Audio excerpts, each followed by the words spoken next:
Hello students, कैसे हैं आप सब। आशा करती हूँ आप अच्छे होंगे और अच्छे से अपनी पढ़ाई कर रहे होंगे। मैं मोनिका रावत आपका स्वागत करती हूँ आईसीटी वर्चुअल क्लासरूम देहरादून में। बच्चों, आज हम क्लास 12th का जो आपका सब्जेक्ट है फिजिक्स, उसका चैप्टर इलेक्ट्रोमैग्नेटिक इंडक्शन को स्टार्ट करने जा रहे हैं। तो यहाँ पर सबसे पहले हम इलेक्ट्रोमैग्नेटिक इंडक्शन यानी विद्युत चुंबकीय प्रेरण क्या होता है इसको हम समझेंगे। आपने छोटी क्लासेस में इलेक्ट्रोमैग्नेट्स के बारे में पढ़ा है, जहां पर हमने ये समझा है कि जब भी किसी कॉइल से, जब भी किसी कुंडली से धारा को प्रवाहित किया जाता है तो ये देखा गया है कि वो क्या करती है, चुंबकीय क्षेत्र उत्पन्न करती है। ठीक, ये आपने देखा है। इसी तरीके से आपने एक और चीज देखी है। क्या देखा है कि जब भी हम मैग्नेटिक फील्ड को चेंज करते हैं, मैग्नेटिक फील्ड को चेंज करने के कारण किसी कॉइल में जब हम इलेक्ट्रिसिटी या करंट को जनरेट करते हैं तो ये प्रक्रिया इलेक्ट्रोमैग्नेटिक इंडक्शन कहलाती है।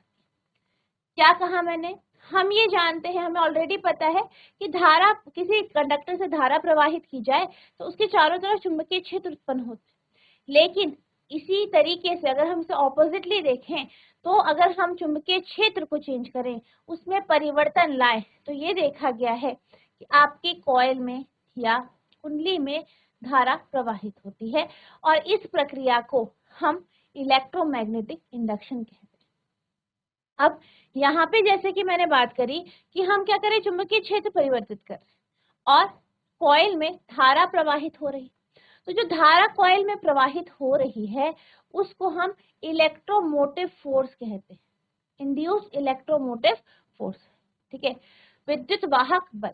तो बेसिकली जो आपका मैग्नेटिक फील्ड है उसको बदलने से कॉइल में, कुंडली में, परिपथ में ईएमएफ इंड्यूस होता है, इलेक्ट्रोमोटिव फोर्स इंड्यूस होता है, जो आपका करंट ही होता है।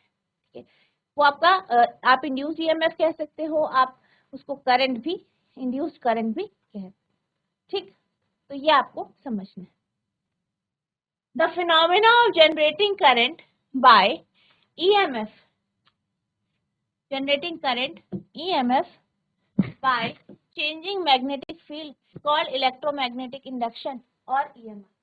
क्या कहा गया है, वह परिघटना जिसमें क्या होता है, धारा को जनरेट किया जाता है, करंट को जनरेट किया जाता है। कैसे, मैग्नेटिक फील्ड को चेंज करके, चुंबकीय क्षेत्र को बदल के। तो क्या होता है, इस प्रक्रिया को, इस परिघटना या प्रक्रिया को हम इलेक्ट्रोमैग्नेटिक इंडक्शन, विद्युत चुंबकीय प्रेरण कहते हैं। The EMF is so developed is called induced EMF। यहाँ पे जो EMF डेवलप की जाती है, जो यहाँ पे EMF यहाँ पे प्रोड्यूस होती है, उसे हम इंड्यूस्ड EMF, प्रेरित विद्युत वाहक बल कहते हैं। If the conductor is in the form of closed circuit, अब मान लीजिए आपका जो चालक है वो एक क्लोज सर्किट या बंद सर्किट के रूप में है। A current flows of a closed circuit, तो क्या होता है, इस बंद सर्किट से धारा प्रवाहित होती है। A current flows in the circuit, this is called induced current। तो यहाँ पे जैसे कि मैंने आपको कहा कि अगर आपका परिपथ बंद परिपथ है और उससे क्या हो रहा है, धारा प्रवाहित हो रही है। ठीक है, तो जो धारा उसमें प्रवाहित होती है किसके कारण, जब आप क्या करें, चुंबकीय क्षेत्र को बदल रहे हैं उसके कारण, तो उस धारा को हम प्रेरित धारा या इंड्यूस्ड करंट कहते हैं। तो इस बात का आपको ध्यान रखना है।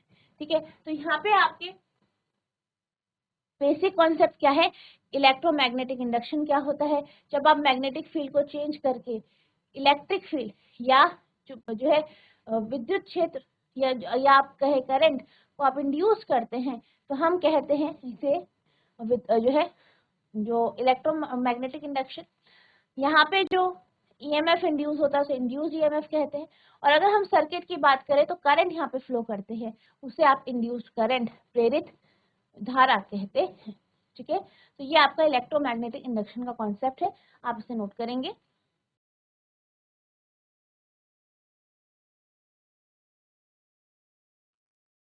अब हम चलते हैं अगले टॉपिक की ओर। तो आपका अगला टॉपिक है मैग्नेटिक फ्लक्स।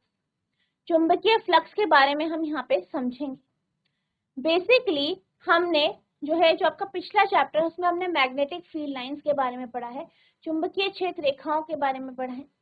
और हम क्या करते हैं, चुंबकीय क्षेत्र रेखाओं के माध्यम से ये बताते हैं कि आपकी जो फील्ड है वो कितनी स्ट्रांग है या वीक है। ठीक है, यानी फील्ड लाइन के माध्यम से या चुंबकीय क्षेत्र रेखाओं के माध्यम से हमें ये पता चलता है कि जो आपकी चुंबकीय क्षेत्र है उसकी प्रबलता कितनी है। अब अगर जो आपकी चुंबकीय क्षेत्र रेखाएं हैं वो किसी क्लोज सरफेस से, किसी बंद सतह से पास होती है तो हम इसी को मैग्नेटिक फ्लक्स कहते हैं, चुंबकीय फ्लक्स कहते हैं। ठीक है, तो चुंबकीय फ्लक्स क्या है, किसी बंद सतह से पास होने वाली मैग्नेटिक फील्ड लाइन, चुंबकीय क्षेत्र रेखाएं आपकी जो है मैग्नेटिक फ्लक्स कहलाती है। जैसे उदाहरण के लिए जब हम क्लोज सरफेस की बात करते हैं तो यहाँ पे आप देख सकते हैं दो आपकी सतह ली गई है, एक आपकी पैरेललोग्राम है और दूसरा क्या है, दूसरा है आपका सर्कल। ठीक, तो क्या होता है जो है यहाँ चुंबकीय क्षेत्र लगाया गया, तो चुंबकीय क्षेत्र रेखाएं इस एरिया से, इस क्षेत्रफल से पास, तो इस क्षेत्रफल से जितनी चुंबकीय रेखाएं पास हो रही हैं यही मैग्नेटिक फ्लक्स को दर्शाती है और हम इसे फाई से डिनोट करते हैं। ठीक, magnetic flux is the number of magnetic field line passing through the given close surface. क्या कहा गया है, चुंबकीय फ्लक्स क्या है, ये चुंबकीय क्षेत्र रेखाओं की संख्या है जो किसी बंद सतह से पास होती है। It gives the measurement of the total magnetic field passing through the given surface area। ये हमें क्या देता है, हमें ये बताता है कि किसी सरफेस एरिया से कितनी जो है मैग्नेटिक फील्ड लाइन पास हो रही है, कितनी चुंबकीय क्षेत्र रेखाएं पास हो रही है। ठीक है, अगर हम मैग्नेटिक फ्लक्स की बात करें, इसको आप फाई से डिनोट करते हैं और ये एक प्रकार की क्या है, स्केलर क्वांटिटी है, यानी अदिश राशि।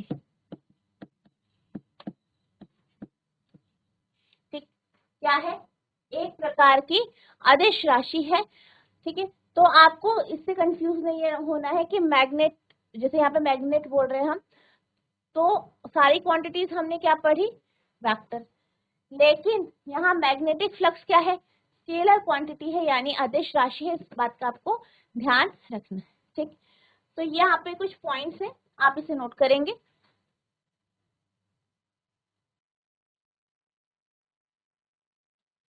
अब हम बात करते हैं फॉर्मूला की। अगर हम मैग्नेटिक फ्लक्स की बात करें तो यहाँ पे हम दो चीजों की बात कर रहे हैं, एक है आपका मैग्नेटिक फील्ड लाइन, दूसरा है आपका एरिया। ठीक है, तो हम ये कह सकते हैं कि जो आपका मैग्नेटिक फ्लक्स है वो बी और ए, मैग्नेटिक फील्ड और एरिया वेक्टर पर डिपेंड करता है। तो आप लिख सकते हैं फाई जो है, ठीक, फाई जो है डायरेक्टली प्रोपोर्शनल है बी के, फाई जो है डायरेक्टली प्रोपोर्शनल है ए के।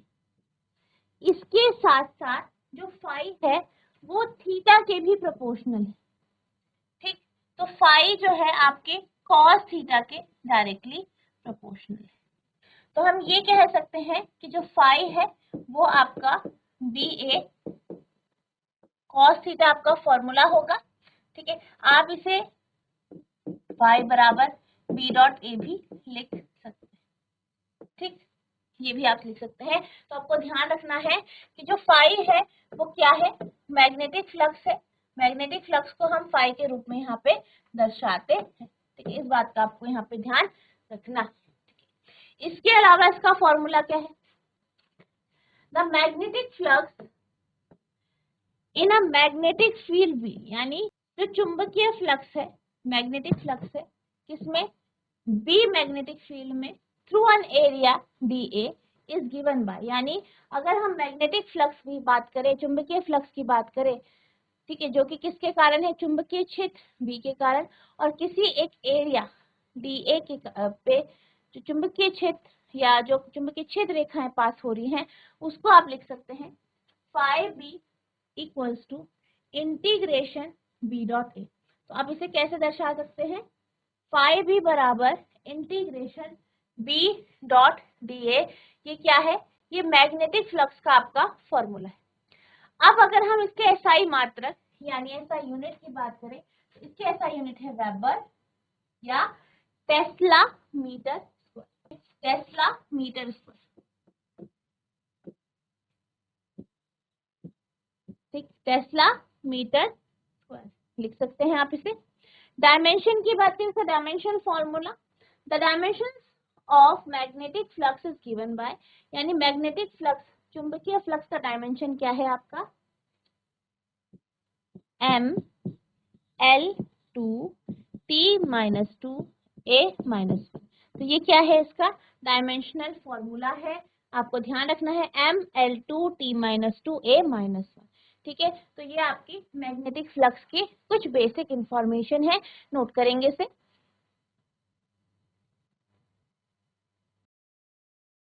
अब हम यहाँ पे डिटेल में समझते हैं B डॉट DA वाले फॉर्मूले। यहाँ पे क्या होता है, बेसिकली आप जानते हैं एरिया क्या है, आपकी वेक्टर क्वांटिटी है, ठीक, क्षेत्रफल, और क्षेत्रफल की जो दिशा हम लेते हैं वो कैसी लेते हैं, सतह के लंबवत यानी परपेंडिकुलर। ठीक, यहाँ पे हम, ये हमारी क्या है, एरिया है, इसकी जो परपेंडिकुलर जो है डायरेक्शन है वो ये है, एन कैप से आपने दर्शाया, ठीक, और यहाँ पे फील्ड की दिशा ये है, ठीक, क्योंकि आपका ये बिल्कुल थोड़ा सा तिरछा है एरिया, तो यहाँ पे इसका एरिया एलिमेंट यहाँ पे होगा, या एरिया वेक्टर आपका इस दिशा में होगा। अगर हम एरिया वेक्टर और बी की दिशा की बात करें कि दोनों के बीच में एंगल कितना बन रहा है, थीटा। दोनों के बीच में एंगल कितना बन रहा है, थीटा यहाँ पे बन रहा है, इस बात का आपको ध्यान रखना है। तो यहाँ पे जो मैग्नेटिक फ्लक्स है, चुंबकीय फ्लक्स है, इस एरिया डीए के लिए वो उसका फॉर्मूला होगा आपका डी फाई बी बराबर B dot D A equals to B D A cos theta. तो आपको ध्यान रखना है कि डी फाई बी बराबर बी डॉट डी ए बराबर B D A cos theta, इसका फॉर्मूला होगा, जहाँ पे बी आपका मैग्नेटिक फील्ड है, डी ए आपका एरिया है, और थीटा क्या है, एरिया वेक्टर और मैग्नेटिक फील्ड वेक्टर के बीच के angle. The magnetic flux associated with an elemental area dA in a magnetic field B is given by, क्या कहा गया है, कहा यह गया है कि अगर हम चुंबकीय फ्लक्स की बात करें, चुंबकीय फ्लक्स जो कि एक dA एरिया से पास हो रहा है, उसे आप B से रिप्रेजेंट करते हैं, और इसे हम देते हैं डी फाई बी बराबर B dot D A equals to B D A cos theta. क्या है, डी फाई बी बराबर बी डॉट डी ए बराबर B D A cos theta, जहाँ पे थीटा क्या है, थीटा जो है वो एंगल है बी और नॉर्मल सरफेस यानी एरिया वेक्टर के बीच में। तो एरिया वेक्टर और बी के बीच में जो एंगल है वो आपका थीटा है। ठीक है, तो फ्लक्स को आप लिख सकते हैं बी ए कॉस थीटा। ठीक है, नोट करेंगे।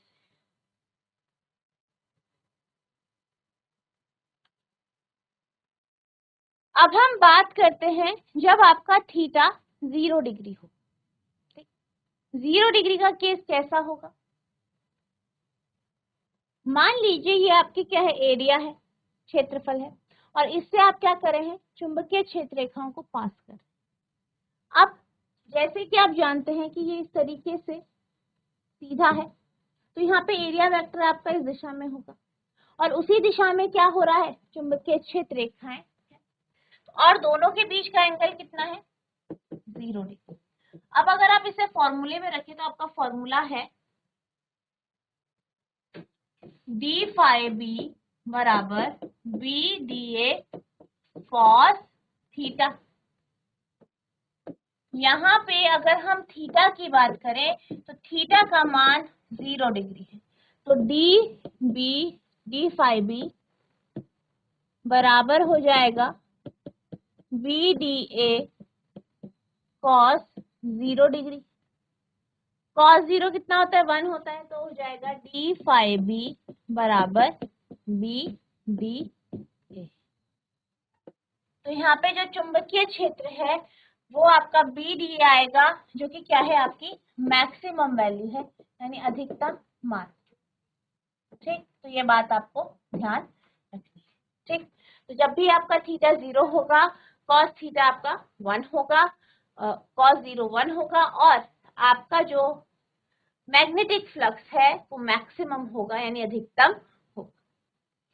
व्हेन थीटा इक्वल्स टू 0, यानी जब थीटा क्या हो, 0 हो। If the area DA is perpendicular to the direction of magnetic field, यानी अगर क्षेत्रफल DA जो है वो चुंबकीय क्षेत्र की क्या है, लंबवत है, परपेंडिकुलर है, जैसे कि आप यहाँ पे देख सकते हैं परपेंडिकुलर है, then the magnetic flux associated with area will be maximum। तो क्या होगा, जो मैग्नेटिक फ्लक्स होगा इस एरिया से रिलेटेड वो मैक्सिमम यानी अधिकतम हो, जिसका फॉर्मूला है डी फाई बी बराबर बी डी ए। तो यहाँ पे जो मैक्सिमम फ्लक्स है, अधिकतम जो आपका फ्लक्स है, उसको आप डी फाई बी बराबर बी डी ए से जो है यहाँ पे शो करते हैं, या इसका क्या होता है, ये फॉर्मूला होता है जो कि आपके मैक्सिमम फ्लक्स को दर्शाता है। ठीक, तो ये आपको ध्यान रखना है कि जब भी आपका थीटा 0 डिग्री होगा, फ्लक्स मैक्सिमम। अब हम बात करते हैं जब थीटा आपका 90 हो। थीटा 90 का मतलब क्या है, मतलब ये है कि बी की दिशा में ही आपका एरिया है। ठीक, एरिया और बी दोनों क्या है, पैरेलल है। ठीक, जैसे कि आप यहाँ पे देख सकते हैं, ये एरिया है, ये बी है, दोनों आपस में पैरेलल है, समानांतर है। इस केस में एरिया वेक्टर ऊपर की ओर होगा, ठीक, और बी यहाँ पे, तो दोनों के बीच का एंगल कितना है, 90 डिग्री, 90 डिग्री। तो इस केस में क्या होगा, आपका जो फ्लक्स है वो 0 हो जाएगा। व्हेन थीटा इक्वल्स टू 90, यानी जब थीटा कितना है, 90 डिग्री है। If the area along the direction of magnetic, then magnetic flux associated with the area will be 0। अगर क्षेत्रफल DA जो है वो मैग्नेटिक फ्लक्स की दिशा, मैग्नेटिक फील्ड की दिशा में है, यानी दोनों आपस में समानांतर हैं, तो जो एरिया होगा वो 0 होगा। ठीक है, तो आप इसे लिख सकते हैं डी फाई बी बराबर 0। कैसे आया देख लेते हैं। डी फाई बी बराबर होगा आपका,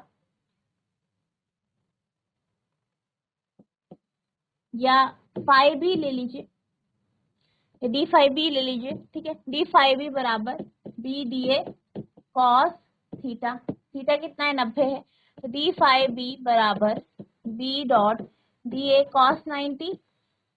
कॉस 90 आपका कितना होता है, सॉरी कॉस 90 आपका कितना होता है, 0। तो डी फाई बी बराबर B dot D A into 0, यानी डी फाई बी आपका हो जाएगा 0, क्योंकि बी डॉट डी ए 0 से मल्टीप्लाई हो रहा है तो 0 के बराबर होता है। ठीक है, तो ये आपका यहाँ पे 0 हो जाएगा। तो यहाँ पे इस केस में आपका क्या होगा, 0 होगा। इस बात का आपको ध्यान रखना है, नोट करेंगे। अब हम बात करेंगे फैराडे और हेनरी के द्वारा जो एक्सपेरिमेंट किए गए उनकी। यहाँ पर आपके 3 आपके एक्सपेरिमेंट्स हैं। ठीक है, अगर हम बात करें पहले एक्सपेरिमेंट की, तो यहाँ पर ये देखा गया है कि किस तरीके से चुंबकीय क्षेत्र के कारण जो है किसी कॉइल में, किसी कुंडली में धारा प्रेरित की जाती है। क्या इफेक्ट होता है आपके चुंबकीय क्षेत्र का, कि चेंज का, यानी आप जब चुंबक को मोशन में लाते हैं, गतिमान करते हैं, किस तरीके से चेंज आता है मैग्नेटिक फ्लक्स में, और किस तरीके से इस कारण जो है आपके जो कॉइल है उसमें धारा जो है प्रवाहित होती है। सेकेंड एक्सपेरिमेंट में हम ये देखेंगे, जब आप 2 कॉइल्स को पास में रखते हैं और एक कॉइल से आप क्या करें, मैग्नेटिक फील्ड प्रोड्यूस कराते हैं। ठीक, आपको पता है कि जब आप किसी जो है जो आपके पास कंडक्टर है, चालक है, कॉइल है, उससे जब धारा प्रवाहित होती है तो उसके कारण चारों ओर क्या होता है, चुंबकीय क्षेत्र उत्पन्न होता है। तो उसका किस तरीके से आपकी कॉइल में इफेक्ट पड़ेगा, क्या वो मैग्नेट के जैसा है या वैसा ही बिल्कुल प्रभाव पड़ रहा है या नहीं, ये हम उसमें देखेंगे। फिर नेक्स्ट एक्सपेरिमेंट होगा जब आपकी दोनों कॉइल एक ही कोर में लगी होंगी और आप ये देखेंगे कि किस तरीके से स्विच ऑन ऑफ की कंडीशन में, या अगर आप स्विच ऑन करके रखते हैं या ऑफ करके रखते हैं तो किस तरीके से चुंबकीय क्षेत्र में चेंजेस आएंगे और आपका जो गैल्वेनोमीटर है उसमें डिफ्लेक्शन है। ठीक है, तो यहाँ पे हम बेसिकली जो है इलेक्ट्रोमैग्नेटिक इंडक्शन को ही समझेंगे, उसके अलग अलग तरीके से उसे जानेंगे कि किस तरीके से अलग अलग फैराडे और हेनरी के एक्सपेरिमेंट से हमें अलग अलग जो है इनके कॉन्सेप्ट्स के बारे में पता चले।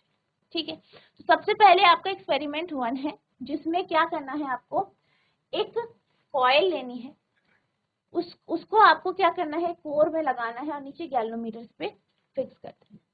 नेक्स्ट है आपका, साथ में इसको आपको मैग्नेट लेना है और अब इसमें हम क्या करेंगे, हम मैग्नेट के मोशन से ये देखेंगे कि किस तरीके से इलेक्ट्रिक फील्ड आपकी कॉइल में इंड्यूस होती है। ठीक है, तो इस एक्सपेरिमेंट को और बाकी जो एक्सपेरिमेंट है उन्हें हम नेक्स्ट लेक्चर में समझेंगे। तो बच्चों, आज हमने इलेक्ट्रोमैग्नेटिक इंडक्शन के कॉन्सेप्ट को जाना, साथ ही साथ मैग्नेटिक फ्लक्स क्या होता है, यूनिट क्या है इसकी, ये सब हमने जाना। तो आई होप आपको सारे कॉन्सेप्ट क्लियर हुए होंगे। आपको इनको पढ़ना है, ठीक है, रीड करना है। अगर आपको कोई प्रॉब्लम होगी तो आप नेक्स्ट लेक्चर में पूछ सकते हैं। तो बच्चों, आज के लिए बस इतना ही, मिलते हैं हम नेक्स्ट सेशन में। तब तक के लिए thank you and have a nice day.